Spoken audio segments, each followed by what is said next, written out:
It was May. How had it started? What had bared our edges? What quirky twist of the moon's blade had set us so early in the day, bleeding each other? What had I done? I had somehow misunderstood, inaccessible in your Dybbuk fury, babies hurled into the car you drove. We surely had been intending a day's outing, somewhere on the coast, an exploration, so you started driving. What I remember is thinking, she'll do something crazy. And I ripped the door open and jumped in beside you. So we drove west. West. Cornish lanes. I remember a simmering truce as you stared with iron in your face into some remote thunderscape of some unworldly war. I simply trod accompaniment, carried babies, waited for you to come back to nature. We tried to find the coast. You raged against our English private greed of fencing off all coastal approaches, hiding the sea from roads, from all inland. You despised England's grubby edges when you got there. That day belonged to the Furies. I searched the map to penetrate the farms and private kingdoms. Finally a gateway. It was a fresh day, full May. Somewhere I'd bought food. We crossed a field and came to the open, blue push of sea wind. A gorse cliff, brambly, oak-packed coombs. We found an eerie hollow just under the cliff top.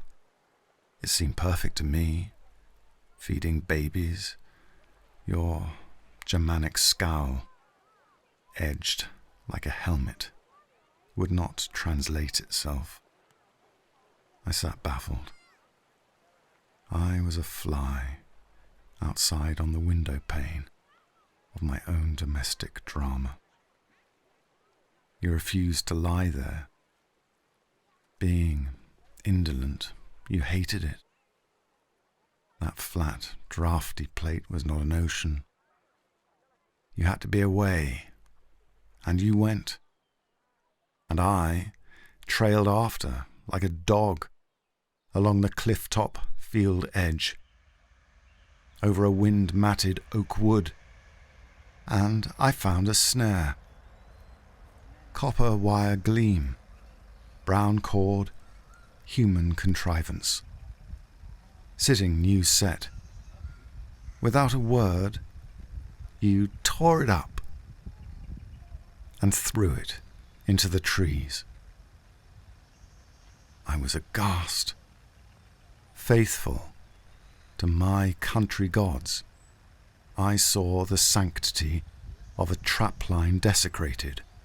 You saw blunt fingers, blood in the cuticles clamped round a blue mug. I saw country poverty raising a penny, filling a Sunday stew pot. You saw baby-eyed strangled innocence. I saw sacred ancient custom. You saw snare after snare and went ahead, riving them from their roots and flinging them down the wood. I saw you ripping up precarious, precious saplings of my heritage, hard-won concessions from the hangings and the transportations to live off the land. You cried, murderers. You were weeping with a rage that cared nothing for rabbits. You were locked into some chamber, gasping for oxygen, where I could not find you or really hear you, let alone understand you. In those snares, you'd caught something. Had you caught something in me, nocturnal and unknown to me? Or was it your doomed self? your tortured, crying, suffocating self. Whichever. Those terrible, hypersensitive fingers of your verse closed round it and felt it alive. The poems, like smoking entrails, came soft into your hands.